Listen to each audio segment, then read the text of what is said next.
I'm here today in Blackpool outside the Talbot, which is the UK's first ever reform pub. Now, it's not just any ordinary day here at the Talbot. The punters are very excited because the pub is going to have its first ever visit from Nigel Farage. So let's go inside, let's see what it's like and how everyone's feeling about it. Nigel brings back not only the Conservative side, but he also brings back common sense.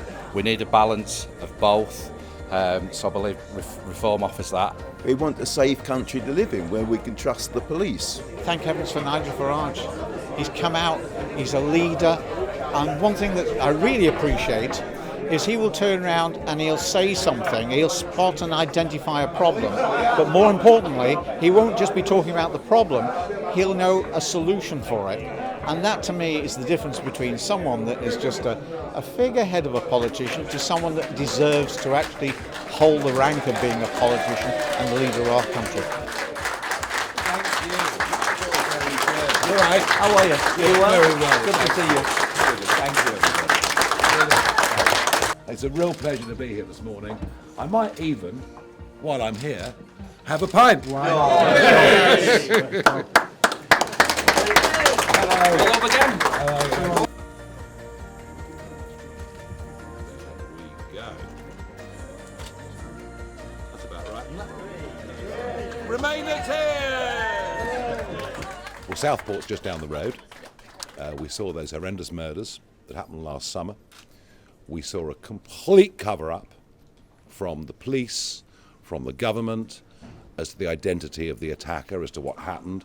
Social media became a place of wild speculation, and we saw riots springing up all over the country. What's happened in Ballymena, I mean, look, nobody condones setting fire to houses, hunting down foreigners. No one condones any of that. But, you know, there was a population of people, the Roma people, that were put in to Ballymena who cannot possibly integrate with the local people, have a completely different set of standards, of life beliefs, and frankly, all the reports I've had of their behaviour, of litter, of mattresses lying around the place, and people constantly getting onto their politicians, getting onto social services, getting onto the police, and people feeling completely ignored.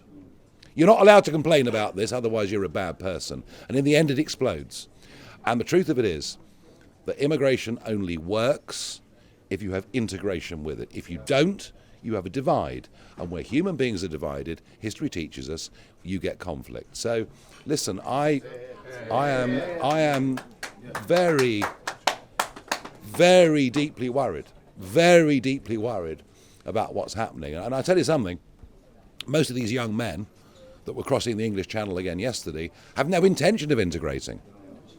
No intention whatsoever. Now I've been making these arguments, as you know, for 20 years. I have been demonised, I have been abused, I have been called all the names under the sun. I know the British people, I know the English people.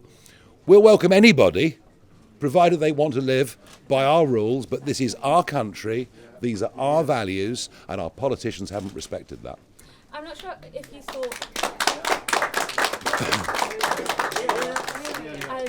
there's been some reporting that there are many schools now where white British children are actually in the minority, and there are some where there are none at all. What is Reform planning to do to reverse this trend, or is that not an issue? What's your reflection on that? Well, we can't reverse the trend. What's done is done. We have increased the population by 10 million in the last 20 years because of immigration. Nobody in this room voted for that. Nobody in this room has ever asked about that. In fact, many in this room would have voted for parties who promised they'd stop the population increase. Ultimately, though, the question you ask specifically is around colour. I'm fairly suntanned at the moment. No one cares about that. It's not about colour. It's about, do you fit in with the community? Do you share our values? And one of the reasons Reform is doing so well is because this party is framed around values. Family, community, country. These are the things that we in this room hold dear in our heart. These are the things we in this room love and care about. And if you get huge numbers of people coming in who have totally different value systems, it doesn't matter whether they're white or black or Asian. That's irrelevant. They're not going to fit in. And frankly, Ballymena, the riots in Ballymena are not about colour. Not about colour, because these are white people who are refusing, frankly, to integrate with people that live there. So we mustn't obsess about colour, but we must obsess about culture. We must obsess about community. We must obsess about values. And Kemi Badenoch, not Who? your favourite. Who? Not your favourite. Who? Who's she? Some politician. I've never heard of her, but go on. She caused a very big stir at the last Tory party conference when she said not all cultures are equal. Some cultures are better than others or fit into the British way of life better than others. Is that something you agree with? Look, our culture is our culture. Whether it's superior or inferior to Far Eastern culture or wherever else is irrelevant. It's our culture. It's what we know, it's what we understand, it's what we love, and we don't want anybody from anywhere challenging it and threatening it, and that's the point that matters. I want to move on to migrant hotels, an issue that has left our readers in huge distress and sort of pulling their hair out at what's going on right now. At the spending review, Rachel Reeves said she's going to end the use of migrant hotels, but not until 4 years' time. And then at that point, it's the Home Office's problem. It's Yvette Cooper's problem. Yeah. Can you make a sort of pledge now as to how quickly, if you were in government, you would end the use of migrant hotels? Who was it in 2020 that went out single-handedly into the English Channel, filmed the boats coming across, said to mainstream media, you're not covering this, you should be covering this. I said in 2020, you may as well put a sign on the White Cliffs of Dover, everyone welcome, no chance of being deported. I predicted there'd be an invasion. Oh my God, vilified for using that word. Well, 150,000 young men later, I think I was about right. I then went and filmed the first migrant hotel in Birmingham. I put that online, I explained taxpayers' money was putting people in four-star hotels, and neither government has, frankly, other than giving us sound bites, lifted a finger to do anything about it. The migrant hotels are shocking, but you know what's even worse? When they take them out of the migrant hotels and put them into houses of multiple occupancy. We saw this, I saw this firsthand in the Runcorn by-election just down the road, where in a residential street, 15 young Iraqis will be put in a house. And we're back to this total difference of culture. We're back to this attitudes and respect towards women, frankly, being completely different to anything that we would ever consider to be acceptable. So number one, I don't believe her. Number two, if the migrant hotels aren't closed till 2029, that's another 12 billion quid we'll have spent between now and then. And number three, smash the gangs doesn't work. There were 3 traffickers in court last week in the Boulogne area, and they all got let off with a smack on the wrist. There's smash the gangs for you. It doesn't work.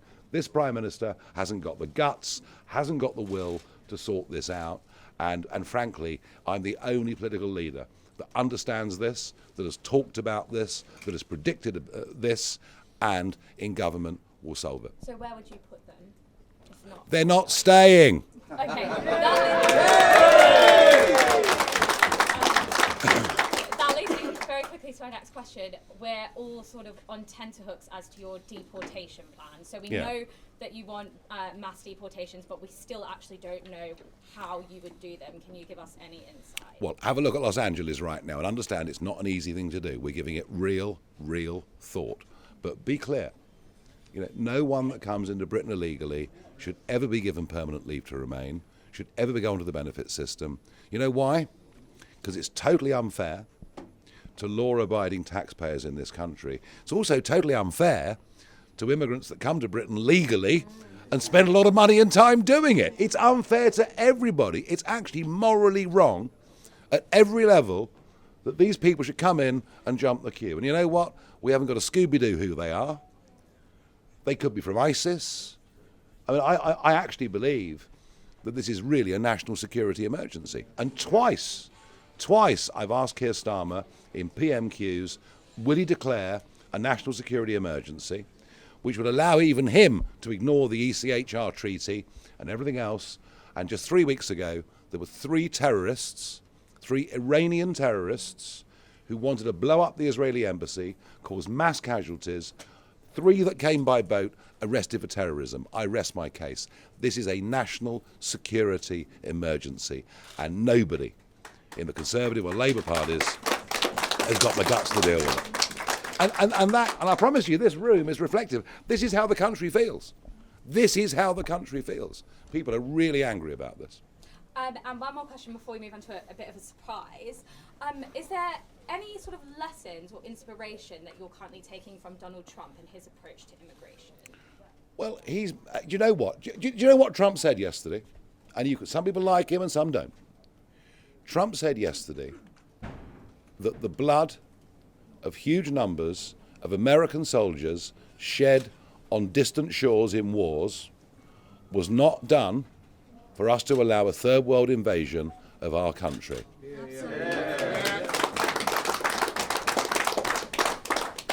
On to a lighter note. Yes. Nigel, local veteran Leah has something to present to you. Oh, I say. Eye on the prize, Nigel. Very, very good. That's fun. So there we have it. Everyone in here has had a great day. Some of them have met Nigel Farage for the first time. They enjoyed a pint with him and a chat, and we also got to speak to him about the priorities of Sun readers and the big questions they have around politics today. Now, I'm going to head off and I'm going to leave these guys inside to have a beer and enjoy the rest of their day.